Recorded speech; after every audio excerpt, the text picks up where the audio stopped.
이야 사장님. 오늘 빵댕이 죽이네. 500원 줄 테니까 한 번 더 숙여봐. 후텁지근한 여름밤 기름 냄새가 진동하는 빅토리 치킨 홀 안으로 역겨운 농담이 울려 퍼졌다. 박선민 사장은 바닥에 떨어진 포크를 줍다 말고 그대로 얼어붙었다.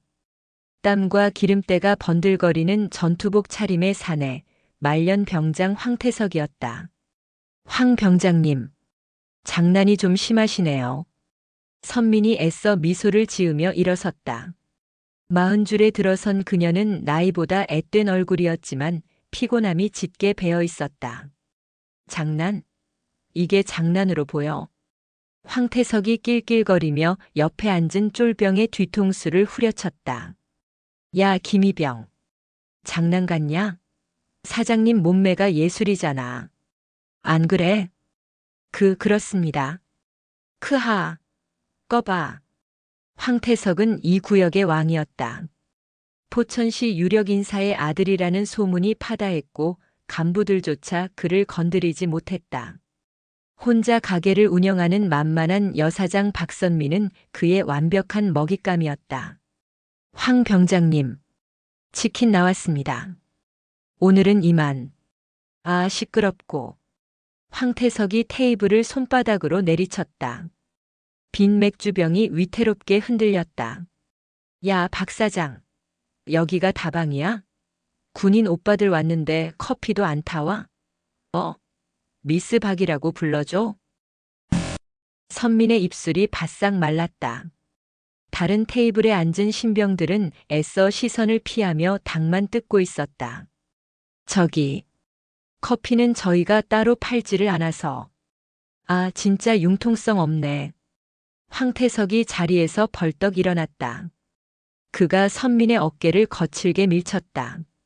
선민이 휘청이며 계산대에 부딪혔다. 오늘 닭값. 외상. 네. 아, 황 병장님. 지난달 외상값도 벌써 30만 원이. 아, 18. 내가 떼먹는데? 더러워서 안 먹어. 황태석은 주머니에서 구겨진 10,000원짜리 몇 장을 계산대에 던졌다. 10만 원이 훌쩍 넘는 금액이었다. 나머진 달아놔. 그리고 이따 전화할 테니까 부대로 배달이나 와요. 알았어? 그는 대답도 듣지 않고 쫄병들을 이끌고 가게를 나갔다. 딸랑 하는 문 종소리가 유난히 시끄럽게 울렸다. 가게 안에는 정적만 남았다. 선미는 계산대에 던져진 돈을 말없이 내려다보았다. 그녀의 어깨가 가늘게 떨리고 있었다. 밤 9시. 선미는 홀에 불을 껐다. 그리고 익숙하게 영업 준비 중 팻말을 걸어 문을 잠갔다.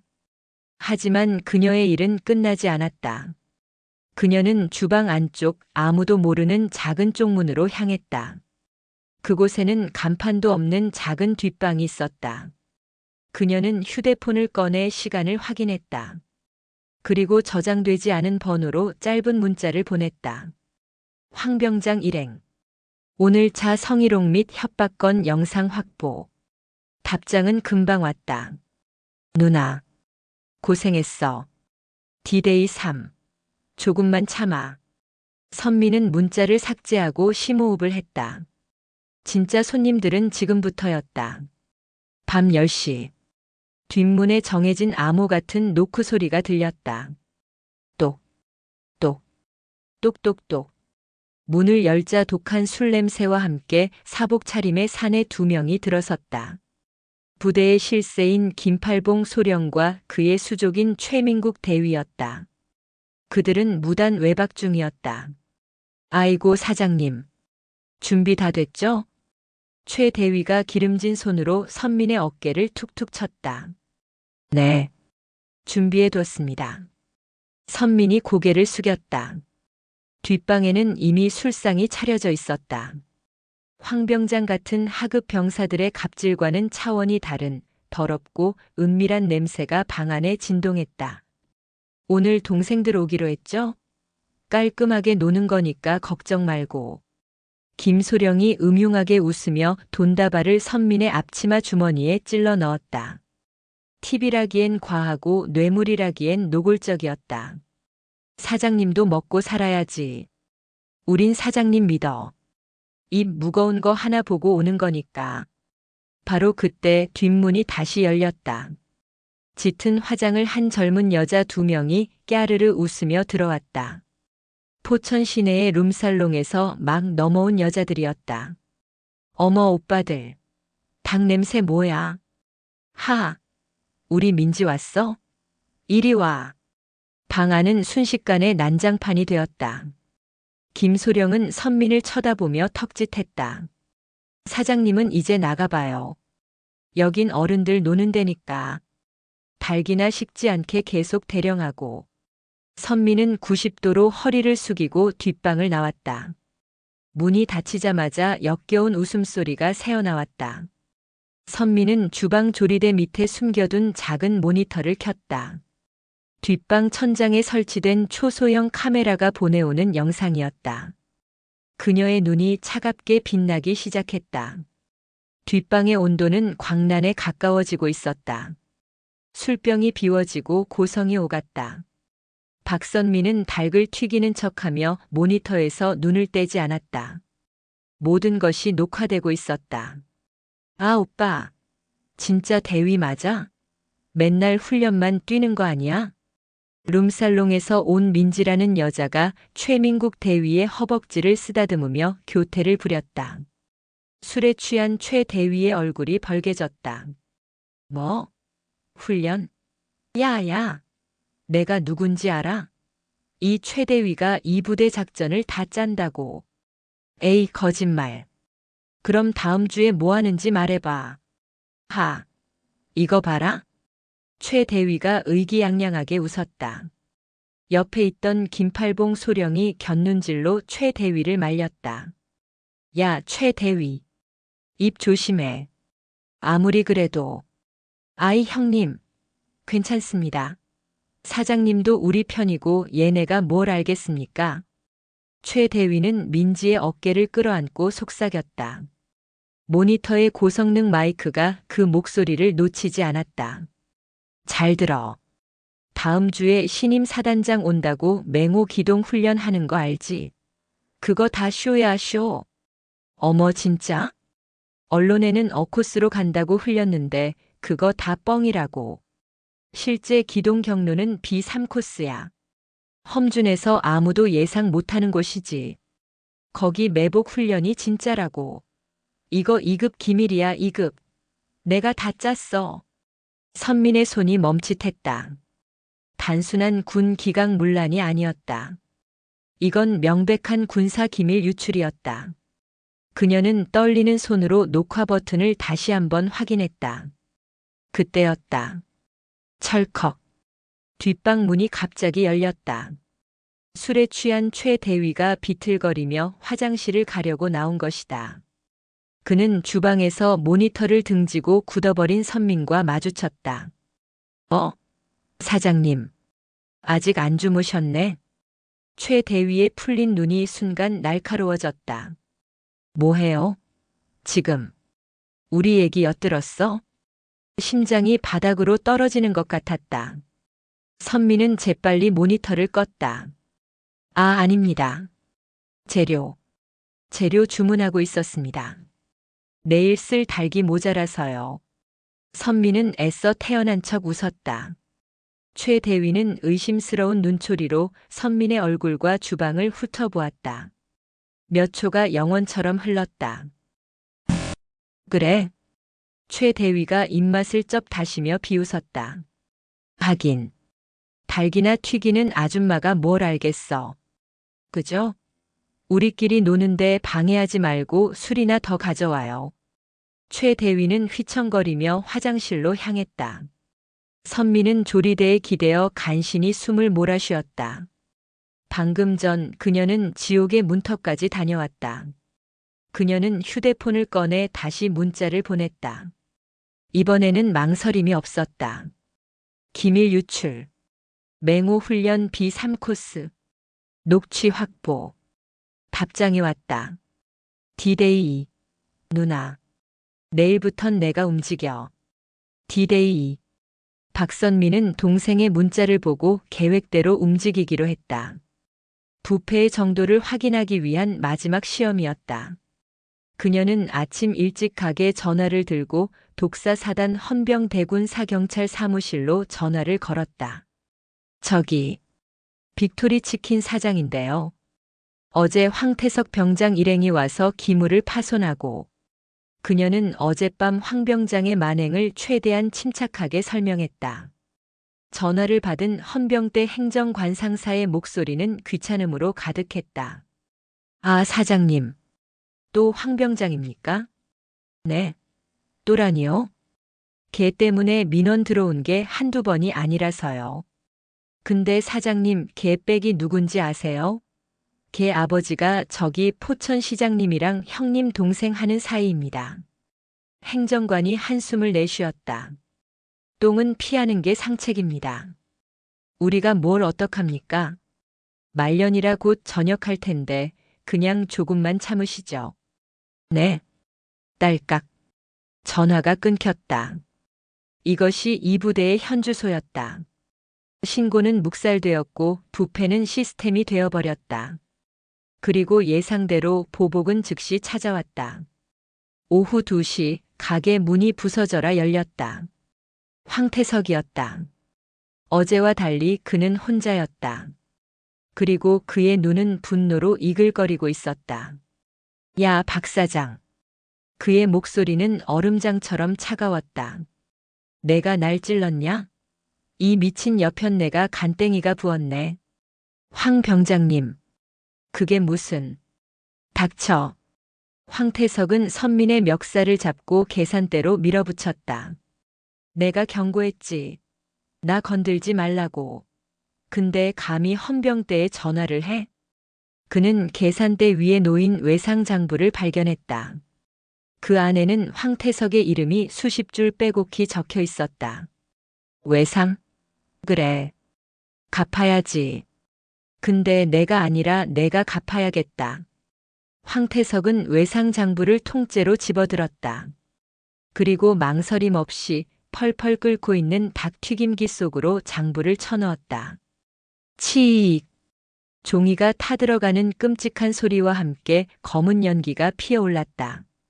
수백만 원어치의 외상 내역이 선민이 신고하려 했던 유일한 물증이 순식간에 재가 되어버렸다.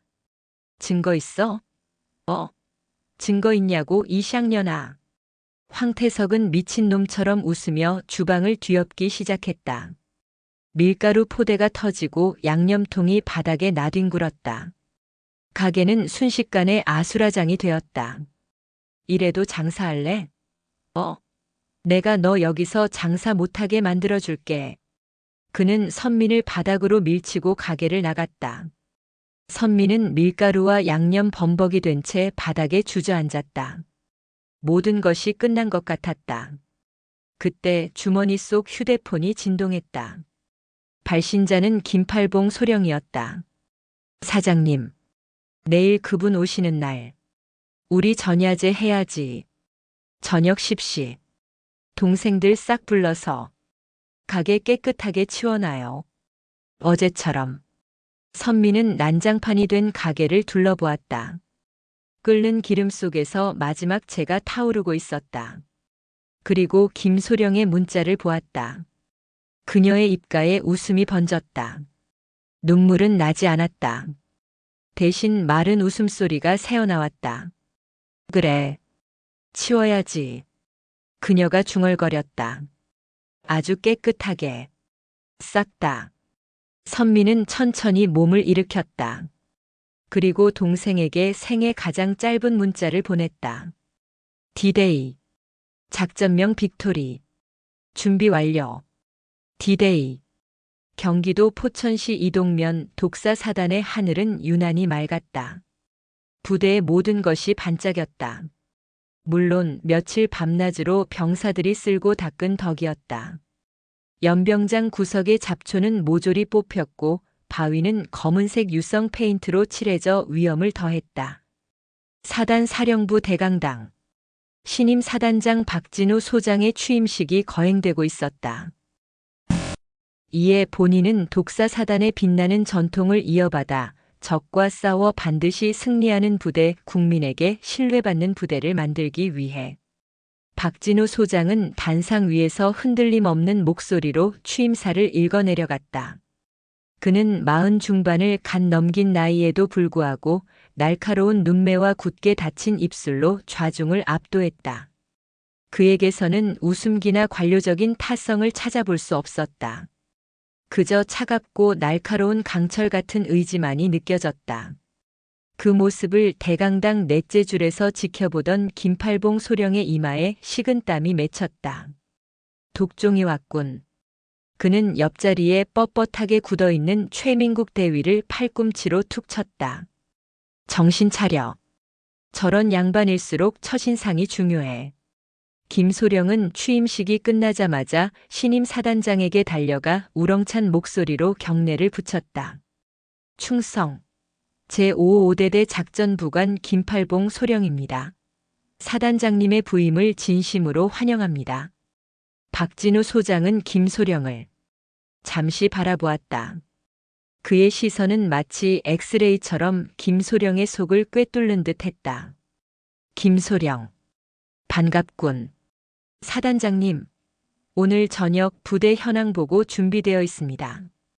특히 다음 주 맹호 기동 훈련 계획을 알고 있다. 박진우가 김소령의 말을 잘랐다. 보고는 내일 아침에 받겠다. 오늘은 사단장도 참모도 모두 퇴근 후 가족과 시간을 보내도록. 부임 첫날부터 야근시키는 사단장 되고 싶지 않군. 예상치 못한 관대한 조치에 김소령과 최 대위의 얼굴이 환해졌다. 역시 명장이십니다. 사단장님. 최 대위가 알랑거리며 외쳤다. 그럼 저희는 이만 물러가 보겠습니다. 충성. 사단장실을 빠져나온 두 사람은 서로를 보며 음흉한 미소를 교환했다. 봤냐? 꽉 막힌 새님인 줄 알았더니 웬일로 풀어준대? 최 대위가 신이 나서 말했다. 하늘이 우릴 돕는군. 가자. 오늘 전야제 제대로 달려야지. 동생들한테도 연락하고. 그 멍청한 사단장은 가족이랑 저녁이나 먹으라지. 하! 김소령은 자신의 썩은 이빨을 드러내며 웃었다. 같은 시각 빅토리 치킨. 박선미는 어제 황태석이 뒤엎어 놓은 가게를 묵묵히 치우고 있었다. 끓는 기름에 타버린 외상장부의 재가 바닥에 나뒹굴었다. 그녀는 밀가루 범벅이 된 바닥을 닦으며 조리대 밑에 모니터를 확인했다. 카메라 렌즈 4개가 선명하게 살아있었다. 홀 2개, 주방 하나 그리고 지옥이 될 뒷방 하나. 그녀는 깨진 맥주병 조각을 쓸어 담으며 중얼거렸다. 깨끗하게. 치워야지. 저녁 7시. 황태석이 콧노래를 부르며 생활관 관물대를 정리하고 있었다. 내일이면 저녁이었다. 야, 김이병. 오늘 저녁 부대 짬밥 뭐냐? 예. 아. 닭. 닭곰탕인 것 같습니다. 닭. 씨발 닭은 지겹지. 야, 오늘 내 저녁 파티다. 전원 집합시켜. 예. 어디로 말입니까? 황태석이 비열하게 웃었다. 어디긴. 우리 미스 박 사장님 보러 가야지. 어제 내가 좀 심했나? 가서 사과도 하고. 물론 공짜로. 황태석은 자신의 백을 믿었다. 헌병대에 찔러도 소용없다는 것을 확인한 그는 이제 거칠 것이 없었다. 그는 빅토리 치킨의 여사장을 완전히 굴복시키기로 마음먹었다. 그 시각 박진우 사단장은 관사에도 들르지 않은 채 사단장 전용 지휘 차량에 앉아 있었다. 그는 전투복을 사복으로 갈아입었다. 기동대 준비됐나? 예, 사단장님. 헌병 특임대 SDT 10명, 사복으로 위장 후 가게 반경 50m 이내에 배치 완료했습니다. 좋아. 나도 들어간다. 사단장님 위험합니다. 저희가 먼저. 아니다. 박진우가 차량 문을 열며 말했다. 오늘 밤 나는 사단장이 아니다. 그냥 닭을 사러 온 손님일 뿐이다. 그의 눈이 어둠 속에서 번뜩였다. 폭풍이 포천 이동면을 향해 다가오고 있었다. 밤 9시. 빅토리 치킨의 문이 거칠게 열렸다. 술 냄새를 풀풀 풍기는 황태석과 그의 쫄병 대여섯 명이 껄렁한 걸음으로 들어섰다. 사장님, 나왔어. 황태석이 홀이 떠나가라 소리쳤다. 박선미는 애써 공포에 질린 표정을 지으며 계산대 뒤에서 몸을 움츠렸다. 어제 난장판이 된 가게는 그럭저럭 치워져 있었지만 선민의 얼굴은 헬쑥했다. 이 모습은 황태석의 오만함을 극도로 자극했다. 아, 우리 사장님. 어제 내가 좀 미안했네. 괜찮아요? 황태석이 선민의 턱을 손가락으로 툭 쳤다. 자, 오늘은 나 저녁 파티야. 마지막인데 화끈하게 쏴야지. 여기 있는 닭이랑 술 싹 다 가져와. 물론 공짜지. 황 병장님. 제발. 아, 왜 이래 아마추어 같이. 황태석은 홀 중앙의 가장 큰 테이블에 다리를 꼬고 앉았다. 내가 여기서 먹어준 것만 해도 영광인 줄 알아야지. 빨리 안 가져오고 뭐해. 선민이 마지못해 주방으로 들어가자 병사들의 역겨운 농담이 시작됐다. 니야 황 병장님. 저 아줌마 꼬신 겁니까? 꼬시긴 뭘 꼬셔. 그냥 좀 놀아주는 거지. 안 그래 사장님? 그때였다. 뒷문에서 똑똑 똑똑똑 정해진 노크 소리가 들렸다. 선민의 심장이 쿵쾅거렸다. 진짜 사냥감들이었다. 저 잠시만요. 선민은 황급히 뒷문으로 향했다. 황태석은 기분이 나쁘다는 듯 혀를 찼다. 씨발, 전현이 누굴 먼저 챙기는 거야? 뒷문이 열리고 김팔봉 소령과 최민국 대위가 짙은 화장을 한 룸살롱 여성 2명을 데리고 들어왔다. 사장님, 늦었네. 조용히. 저기 홀의 황 병장이. 김소령이 홀 쪽을 힐끔 보더니 경멸스럽게 코웃음을 쳤다. 저 똥파리 새끼들. 신경 꺼. 우린 우리끼리 놀면 돼. 뒷방 준비됐지? 네. 하. 가자 민지야. 오늘은 오빠가 제대로 놀아줄게. 최 대위가 여자의 허리를 감싸고 뒷방으로 사라졌다. 김소령은 선민에게 돈다발을 찔러주며 속삭였다. 저 새끼들 신경 쓰지 말고 이쪽 안주나 잘 챙겨. 알지? 쾅. 뒷방 문이 닫혔다. 빅토리 치킨은 기괴한 공간이 되었다. 홀에서는 말년 병장들이 여사장에게 공짜 술과 닭을 강요하며 고래고래 소리를 지르고 있었다. 뒷방에서는 현역 장교들이 룸살롱 여성들을 끼고 폭탄주를 돌리며 질펀한 파티를 벌이고 있었다. 선미는 2개의 지옥 사이를 오가며 닭을 튀기고 술을 날랐다. 사장님, 뭐해? 술 더 가져와. 황태석. 사장님, 여기 맥주 추가요. 빨리빨리. 최민국. 그녀는 문자 그대로 영혼이 갈려나가고 있었다. 마침내 황태석이 인내심의 한계를 느꼈다. 그는 술에 취해 비틀거리며 선민의 팔목을 거칠게 잡아챘다. 야, 박 사장. 너 자꾸 저 뒷방만 챙길래? 황태석이 선민을 홀 중앙으로 끌어냈다. 오늘 나 저녁 파티라고 했지. 서비스가 너무 약하네. 그가 선민을 위아래로 훑어보며 비웃었다. 사장님, 춤 잘 춰? 내 마지막인데 춤 한번 춰봐. 그럼 외상값. 반은 깎아줄게. 어때? 이러지 마세요. 놓으세요. 선민이 발버둥 쳤지만 황태석은 오히려 더 세게 그녀를 붙잡았다. 쫄병들은 그저 낄낄거리며 휴대폰 카메라를 켤 준비를 했다. 뭐해? 쳐보라고. 이 시발년이 진짜. 황태석이 손을 들어 선민의 뺨을 내리치려던 바로 그 순간이었다. 쾅! 가게의 강화유리 문이 단순한 충격음이 아닌 파열음을 내며 열렸다. 아니, 뜯겨나갔다고 하는 편이 맞았다.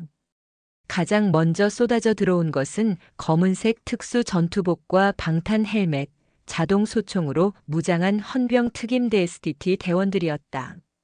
그들은 순식간에 홀 안의 병사들을 향해 총구를 겨눴다. 움직이지 마. 움직이면 쏜다. 모두 머리 숙이고 손들어. 황태석과 쫄병들은 술이 확 깨는 것을 느꼈다. 뺨을 때리려던 황태석의 손이 허공에 멈춘 채 부들부들 떨렸다. 그리고 특임대원들 사이로 한 남자가 천천히 걸어 들어왔다. 사복 차림이었지만 그는 가게 안의 그 누구보다도 위압적이었다. 신임 사단장 박진우 소장이었다. 그의 시선은 곧장 홀 중앙 황태석에게 붙잡혀 있는 누나 박선민에게 향했다. 선민의 눈에는 그렁그렁 눈물이 맺혀 있었다. 박진우의 얼굴 근육이 미세하게 경련했다. 그는 황태석에게 천천히 다가갔다. 황태석은 이 상황을 전혀 이해하지 못했다. 뭡니까가 당신들. 민간인 사찰입니까? 박진우가 황태석의 바로 앞에 멈춰 섰다. 그리고 얼음장같이 차가운 목소리로 물었다. 내 놈이냐? 예. 내 누나에게 빵댕이 운운하며 커피를 타오라고 시킨 놈이. 내 누나라는 말에 황태석의 뇌가 정지했다. 그는 붙잡고 있던 선민의 팔을 스르르 놓았다. 박선민이 주저앉자 박진우는 자신의 재킷을 벗어 누나의 어깨에 덮어주었다. 황태석 병장. 사단장이 그의 이름을 불렀다. 내 아버지가 포천시장이랑 형님이시라고.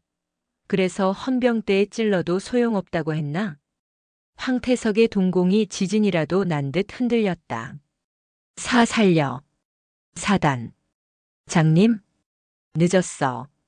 박진우가 특임대장에게 고갯짓했다. 황태석 병장 이하 이 자리에 있는 전원. 상관 가족에 대한 성희롱, 협박, 갈취, 기물 파손 현행범으로 체포해. 내일 저녁? 당장 보류시켜. 특임대원들이 황태석과 쫄병들을 바닥에 엎드리게 하고 손목에 플라스틱 수갑을 채웠다. 잘못했습니다. 사단장님, 제가 죽을 죄를. 황태석이 비명을 질렀지만 군홧발이 그의 등을 짓눌렀다. 바로 그때였다. 벌컥. 홀의 소란을 들은 뒷방문이 열렸다. 술에 취해 넥타이를 풀어 헤친 최민국 대위가 비틀거리며 나왔다. 아, 씨발. 어떤 새끼들이야. 지금 우리 김소령님이랑 노는데. 최 대위는 홀을 가득 메운 무장 헌병들과 그 중심에 서 있는 신임 사단장을 발견했다. 단장님? 그의 뒤로 룸살롱 여자들과 속옷바람의 긴팔봉 소령이 경악한 얼굴로 튀어나왔다. 무슨 일입니까? 사단장님. 이건 오해. 김소령이 황급히 변명하려 했다. 박진우는 그들을 경멸하듯 바라보며 주머니에서 작은 녹음기를 꺼내 버튼을 눌렀다. 실제 기동 경로는 B3코스라고. 2급 기밀이야. 최민국의 목소리가 가게 안에 선명하게 울려 퍼졌다. 최 대위의 얼굴이 하얗게 질리다 못해 파랗게 변했다. 김소령은 그 자리에 다리가 풀려 주저앉았다. 긴팔봉 소령, 최민국 대위. 사단장의 목소리에 살기가 어렸다. 군사기밀보호법 위반, 근무지 무단 이탈, 군내 성매매 알선 및 동참. 그리고 박진우는 뒷방 테이블에 놓인 술병과 안주, 널브러진 옷가지들을 가리켰다. 이 모든 건 지난 한 달간 내 누나가 직접 촬영하고 녹음한 증거다. 사단장님, 함정입니다. 이건 불법. 닥쳐라, 이 매국노 새끼들아. 박진우는 특임대장에게 다시 명령했다. 저 간부 같지도 않은 것들과 저 여자들까지 전원 연행해. 저것들은 오늘부로 군복 벗는 게 아니라 감방에서 썩게 될 거다. 충성. 홀과 뒷방은 순식간에 아비규환이 되었다. 박진우는 떨고 있는 누나 박선민에게 다가갔다. 그리고 가게의 정문, 특임대원들이 지키고 선문을 바라보며 나지막이 말했다. 누나, 문 잠가. 선민이 떨리는 손으로 문을 잠갔다. 지금부터 이 부대 대청소 시작이다. 철컥. 박선민이 가게의 잠금 장치를 돌리는 소리가 지옥의 문이 닫히는 소리처럼 울려 퍼졌다. 홀은 완벽한 정적에 휩싸였다. 무장한 헌병 특임대원들이 가게의 모든 출구와 창문을 막아선 채 총구를 바닥으로 내린 준비 자세를 취하고 있었다. 그들은 말이 없었지만 그들의 존재 자체가 홀 안의 공기를 얼어붙게 만들었다. 포박당한 황태석과 쫄병들은 감히 숨소리조차 내지 못하고 바닥에 얼굴을 처박고 있었다. 뒷방에서 끌려나온 김팔봉 소령과 최민국 대위, 그리고 룸살롱 여성 2명은 홀 한가운데 무릎 꿇려 있었다. 속옷 바람이었던 김소령에게는 헌병이 군용 담요를 던져주었지만 그건 배려가 아닌 증거 보존을 위한 조치에 불과했다. 박진우 사단장은 이 모든 광경의 중심에 서 있었다. 그는 누나 박선민을 주방 의자에 앉히고 물 한 잔을 건넨 뒤 천천히 무릎 꿇은 자들에게 다가갔다. 먼저 황태석이었다. 황태석 병장. 예. 사단장님. 내 아버지가 포천에서 힘 좀 쓴다고 했지. 지금 전화해. 예. 전화 말입니까? 황태석의 눈에 잠시 희미한 희망이 어렸다. 아버지가 오면 사단장이라도 함부로 못하겠지. 내 아비에게 똑똑히 전해. 내 놈이 상관 가족을 성희롱하고 협박하고 금품을 갈취했으며 그 모든 현장을 신임 사단장에게 발각당했다고. 그리고 더 큰 사건에 연루되었다고. 더 큰. 저는 저 간부님들이랑 상관없습니다. 저는 그냥 닭 좀. 닥쳐. 박진우의 목소리는 낮았지만 황태석의 귓전을 찢는 듯 했다. 내 놈들이 이 가게에서 저지른 만행이 저것들이 여기서 국가 반역 행위를 할 수 있는 방패막이가 되어줬다는 걸 아직도 모르겠나? 내 놈들은 공범이야. 황태석의 얼굴에서 희망이 사라지고 절망이 들어찼다. 박진우는 시선을 돌려 김팔봉 소령을 쏘아보았다. 김소령은 덜덜 떨면서도 마지막 발악을 시도했다. 사단장님, 이건 명백한 불법 감찰입니다. 민간인을 사주하여 현역 군인을 함정에 빠뜨린. 함정? 박진우가 비웃었다. B3코스. 그게 함정이었나? 룸살롱 여자를 부대 앞으로 불러들여 기미를 떠벌린 게 내가 시킨 일이었냔 말이다. 그것은 증거가. 그 녹음기는 불법. 증거. 박진우가 주방 쪽을 향해 손짓했다. 특임대원 하나가 주방 조리대 밑에 숨겨져 있던 CCTV 녹화 장치 DVR을 통째로 뜯어왔다. 이 가게에는 총 4대의 카메라가 설치되어 있다. 내 놈들이 성매매를 하고 기미를 떠벌리고 내 누나를 협박한 모든 순간이 이 안에 담겨 있지. 박진우는 김소령의 눈앞에 녹화 장치를 흔들었다. 이건 불법 감찰이 아니다. 피해자가 가해자의 범죄 현장을 녹화한 증거물이다. 그리고 나는 오늘 그 증거물을 피해자의 신고를 받고 압수하러 온 것이다. 내 지위는 사단장이자 현행범 체포 권한을 가진 군사경찰관이기도 하지. 김소령의 입이 닫혔다. 법적 변명조차 완벽하게 차단당했다. 그때 가장 약한 고리가 무너졌다. 룸살롱 여자 중 하나인 민지가 울음을 터뜨렸다. 사단장님, 저는 저 사람들이 시키는 대로 그냥 술만 따랐어요. 저 B3코스가 뭔지도 몰라요. 저 간첩 아니에요. 맞아요. 저희는 그냥 돈 받고 저 최 대위가 자기 잘났다고 혼자 떠든 거예요. 여자들의 증언이 쏟아지자 최민국 대위의 얼굴이 흑빛이 되었다. 그는 김소령을 원망스럽게 쳐다봤지만 김소령은 이미 넋이 나간 상태였다. 박진우는 특임대장에게 명령했다.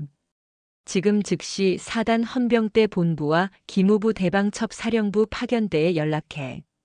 이 자들을 전원 군사기밀보호법 위반 및 군형법상 성매매 알선 혐의로 이송한다. 그리고 이 두 여자는 민간 경찰에 넘기지 마. 기밀 누설의 중요 참고인이자 공범이다. 헌병대에서 직접 조사해. 충성.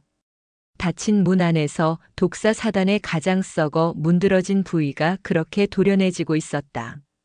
새벽 5시. 독사 사단의 모든 영내 간부 숙소에 비상벨이 울렸다.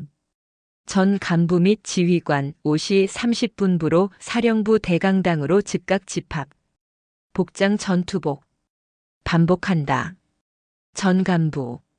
잠에서 덜 깬 간부들은 욕설을 내뱉으며 전투복을 꿰어 입었다.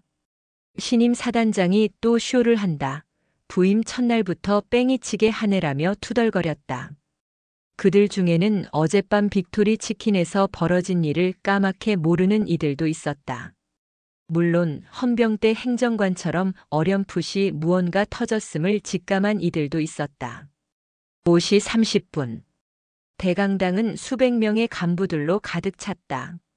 모두가 피곤과 불만에 가득 찬 얼굴로 웅성거렸다. 단상 위로 박진우 사단장이 올라섰다. 그는 전투복 차림이었지만 어젯밤의 분노는 가라앉고 얼음 같은 냉기만이 감돌았다. 오늘 새벽 이 자리에서 여러분을 보게 되어 유감이다. 그의 목소리가 마이크를 타고 울렸다. 어젯밤 본관은 내 누이가 운영하는 부대 앞 치킨집에서 충격적인 광경을 목격했다. 누이, 치킨집? 간부들이 술렁였다. 말년 병사들이 여사장인 내 누나를 성희롱하고 수백만 원의 외상값을 강요하며 가게를 뒤엎는 현장을 목격했다. 웅성거림이 커졌다. 하지만 그건 시작에 불과했다. 그 가게 뒷방에서는 이 부대의 현역 소령과 대위가 룸살롱 여성들을 불러들여 성매매를 하고 술에 취해 다음 주 맹호 기동 훈련의 2급 기밀인 B3 기동 코스를 떠벌리고 있었다. 쿵. 강당 전체가 얼어붙었다. 성희롱과는 차원이 다른 기밀 유출이라는 단어에 모든 간부의 잠이 달아났다. 박진우는 차가운 눈으로 강당을 훑었다. 이것이 내가 부임한 독사 사단의 현주소다. 병사들은 민간인을 약탈하고 장교들은 국가를 팔아먹고 있었다. 이게 부대인가? 범죄자 소굴이지. 그는 연설을 잠시 멈췄다. 그리고 헌병대 행정관, 어제 박선민의 전화를 묵살했던 바로 그 상사를 노려보았다. 헌병대 박 상사. 예. 사단장님. 박 상사가 사색이 되어 일어섰다. 어제 오전 빅토리 치킨 사장에게서 민원 전화를 받았나? 그것이. 받았나 받지 않았나? 받았습니다. 박진우는 녹음기를 꺼내 마이크에 가져다 댔다. 아, 사장님. 또 황병장입니까? 개빽이 누군지 아세요?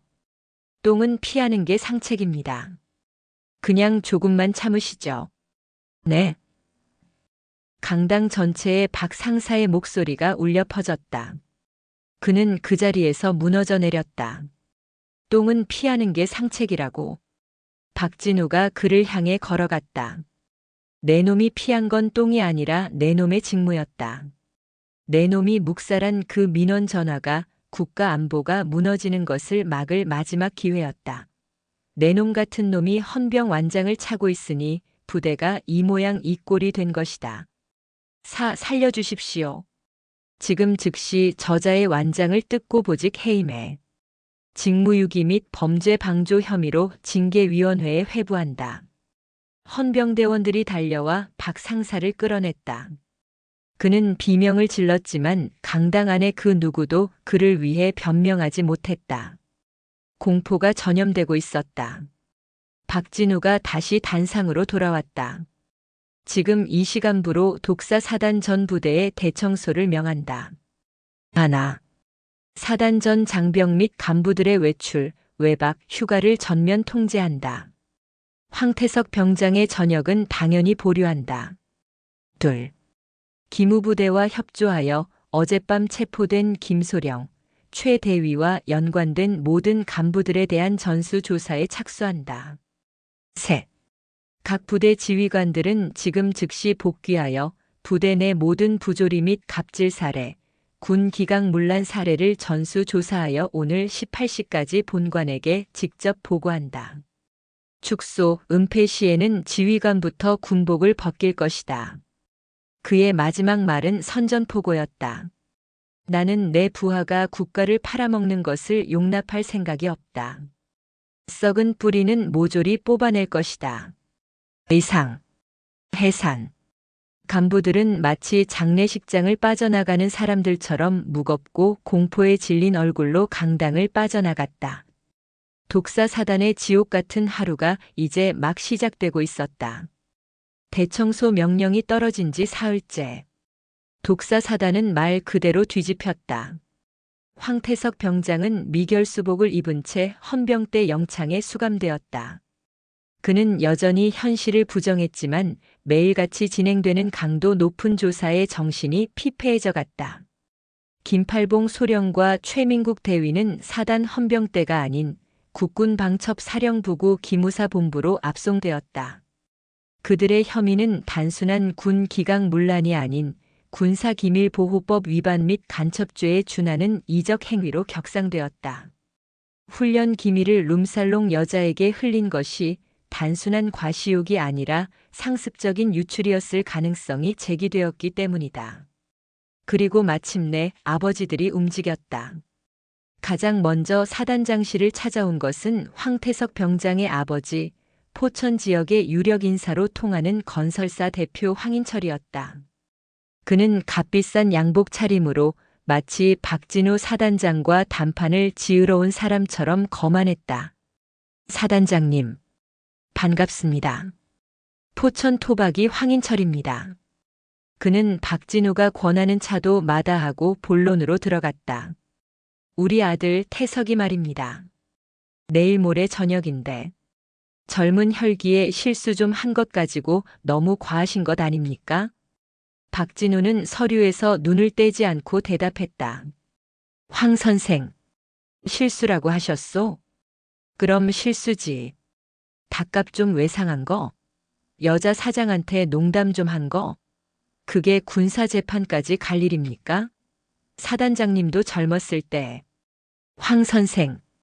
박진우가 서류를 내려놓고 황인철을 똑바로 쳐다보았다. 당신 아들은 단순한 실수를 한 게 아니오. 내 누나 즉 상관의 가족을 상대로 수개월간 성희롱을 일삼고 금품을 갈취하고 기물을 파손했어. 이건 군형법 이전의 민간 형법으로도 중범죄요. 아니, 그래도 사단장님 누님인 줄은 몰랐다니까. 알았으면 걔가 미쳤다고 그랬겠습니까? 사단장님 체면 봐서라도. 모르고 했으면 용서가 됩니까? 박진우의 목소리가 낮아졌다. 그리고 더 큰 문제는 당신 아들이 날뛰는 바람에 그 가게가 범죄의 소굴이 되었다는 점이요. 황태석이가 가게를 뒤엎고 여사장을 협박하는 동안 그 뒷방에서는 현역 장교들이 국가 기밀을 팔아먹고 있었어.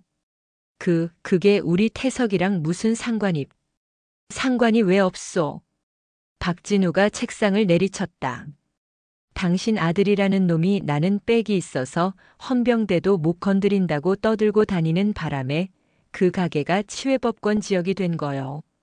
김소령 같은 부패한 간부들이 저 가게는 병사놈들도 저렇게 막 나가는데 우리가 뭔 짓을 해도 신고 못하겠구나 하고 안심하고 범죄를 저지른 거라고. 당신 아들이 방조한 거란 말이오. 황인철은 이마에 핏대를 세우는 박진우의 기세에 눌려 뒷걸음질 쳤다. 나는 황태석 병장을 성희롱으로 재판에 넘기지 않을 거요. 예. 그놈은 국가 안보를 위태롭게 한 중대 범죄를 방조한 혐의로 기소할 거요. 내 권한으로. 황인철의 얼굴이 하얗게 질렸다. 단순 폭행, 협박과는 차원이 다른 이야기였다. 아들의 인생이 완전히 끝장날 수도 있었다. 사단장님, 제발, 제가 무릎이라도 필요 없소. 당신 아들은 법의 심판을 받아야 하오. 그리고 당신도 마찬가지요. 예, 저는 당신 아들이 누굴 믿고 설쳤는지 내가 모를 것 같소? 당신이 포천시장과 가깝다고 헌병대 행정관에게 압력을 넣은 건 당신이 아니오? 박진우는 이미 황인철의 뒤까지 캐고 있었다. 황인철은 다리가 풀려 소파에 주저앉았다. 같은 시각 국군 방첩사령부. 김팔봉 소령의 아버지 격인 군단 사령부의 한 장성준장이 사령관실을 들락거리며 선처를 호소하고 있었다. 하지만 방첩사령관은 박진우 사단장이 직접 넘긴 B3코스 녹취록과 뒷방 CCTV 영상을 틀어주며 한마디로 일축했다. 이건 선처의 문제가 아닙니다. 장군님, 이건 반역입니다. 연루된 게 확인되면 장군님도 군복 벗으실 각오하셔야 합니다. 모든 백과 연줄이 박진우 사단장이 쏘아 올린 국가안보라는 거대한 명분 앞에서 힘을 잃고 있었다. 그리고 그 주말, 빅토리 치킨이 다시 문을 열었다. 소문을 들은 병사들은 가게 근처 100m 안으로는 접근조차 하지 못했다. 그때 신병 한 무리가 가게 앞에서 망설이고 있었다. 야, 진짜 가도 되냐? 사단장님 누나 가게라는데. 그래도 치킨은 먹고 싶잖아. 그때 가게 문이 열리고 박선민이 나왔다. 그녀는 더 이상 억지 미소를 짓지 않았다. 들어와요. 닭 튀겨줄게. 신병들이 얼어붙어 가게 안으로 들어섰다. 가게는 깨끗하게 청소되어 있었고 주방에서는 사복 차림의 한 남자가 앞치마를 두르고 닭을 튀기고 있었다. 신병들은 경악했다. 박진우 사단장이었다. 어서 오게. 사단장이 땀을 닦으며 말했다. 우리 누나 치킨이 좀 맛있어. 자, 여긴 서비스. 콜라 마셔. 신병들은 평생 느껴보지 못한 공포와 황홀함 속에서 사단장이 직접 튀기고 사장님이 직접 서빙하는 황제 치킨을 먹기 시작했다. 그날 이후 빅토리 치킨은 단순한 닭집이 아니었다. 그곳은 독사 사단의 살아있는 전설이자 신성 불가침의 성역이 되었다. 그리고 그 가게의 사장 박선미는 사단장님의 누님이라는 장성급에 준하는 암묵적인 지위를 갖게 되었다. 신병들이 사단장과 겸상하며 닭을 뜯었다는 소문은 부대 전체로 퍼져나갔다. 그날 신병들이 느꼈던 공포와 황홀함은 곧 독사 사단의 새로운 군 기강이 되었다. 한 달 뒤, 사단 연병장에서 전례 없는 공개 심판 결과 보고가 열렸다. 사단의 모든 장병이 도열한 가운데 박진우 사단장이 단상에 섰다. 그의 목소리는 마이크를 타고 포천의 차가운 가을 하늘을 갈랐다. 본관은 오늘 지난 한 달간 우리 부대를 좀먹어온 썩은 부위를 도려낸 결과를 전 장병에게 보고한다. 장병들의 숨소리조차 들리지 않았다. 첫째, 김팔봉 소령과 최민국 대위. 이 둘은 군사기밀보호법 위반 군형법상 성매매 알선 및 직무유기 혐의로 어제부로 군사재판에 회부 각각 징역 15년과 징역 12년을 구형받았다. 물론 불명예 전역 파면 및 모든 퇴직금은 환수 조치된다. 징역 15년. 장병들 사이에서 낮은 탄식이 터져나왔다. 살인죄에 버금가는 형량이었다. 국가 기밀을 유출한 대가가 얼마나 무거운지 모두가 뼈저리게 느꼈다. 둘째, 헌병대 소속 박 상사. 상관의 직계 가족이 민원을 제기했음에도 이를 묵살하고 방조한 죄. 직무유기 및 범죄 은닉 혐의로 불명예 전역 파면 조치한다. 셋째, 박진우 사단장은 잠시 숨을 골랐다. 모두가 기다리던 이름이었다. 황태석 병장. 연병장 구석 미결수복을 입은 채 헌병들에게 붙들려 서 있던 황태석이 고개를 떨궜다. 상관 가족에 대한 성희롱, 협박, 금품 갈취, 기물 파손. 그리고 이 모든 행위로 부대앞 민간업소를 치외법권지대로 만들어 결과적으로 간부들의 국가 반역 행위를 방조한 중범죄자. 박진우는 황태석을 차갑게 노려보았다. 이에 본관은 황태석 병장의 전역을 취소하고 군 교도소 징역 2년을 명한다. 전역 취소. 그리고 징역 2년. 내일이면 사회인이 될 거라 믿었던 말년 병장의 꿈은 산산조각 났다. 그는 사회가 아닌 국군 교도소로 가게 되었다. 황태석은 그 자리에서 억울합니다. 라고 외치려 했지만 헌병의 손이 그의 입을 막았다. 그는 짐승처럼 울부짖으며 연병장 밖으로 끌려나갔다. 박진우는 그 모습을 끝까지 지켜본 뒤 다시 장병들을 향해 말했다. 나는 여러분에게 묻겠다. 우리가 입은 이 군복은 무엇인가? 민간인을 겁박하고 여성을 희롱하고 국민의 세금으로 산 군수품을 빼돌리라고 국가가 입혀준 옷인가? 아니면 술자리에서 여자에게 과시하기 위해 국가 기밀을 팔아먹으라고 준 계급장인가? 그의 목소리가 사자후처럼 터져나왔다. 아니다. 이 군복은 국민의 생명과 재산을 지키는 최후의 보루다. 썩은 뿌리는 모조리 뽑아냈다. 지금부터 독사사단은 다시 태어난다. 국민을 위해 존재하는 군대로 적과 싸워 이기는 군대로 거듭난다. 만약 앞으로도 이 군복을 입고 국민 위에 군림하려는 자가 있다면 직위고하를 막론하고 내가 직접 그 군복을 찢어 발기고 군화발로 짓밟을 것이다. 알겠나? 예, 알겠습니다. 수천 명의 목소리가 포천의 산을 울렸다.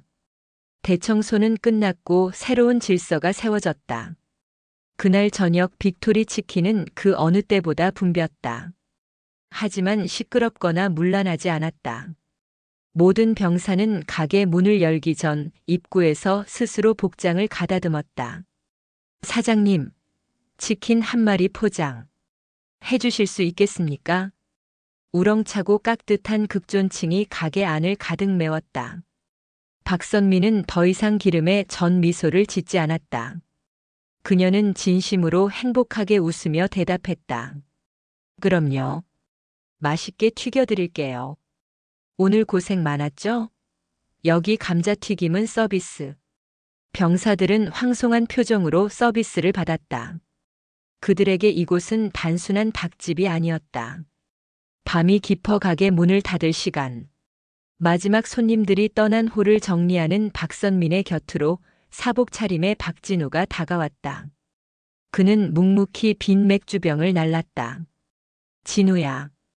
응, 누나. 너. 괜찮아?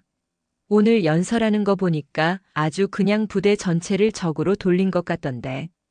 그렇게 싹 다 잘라버리면 너도 무사하지 못할 거야. 저 위에.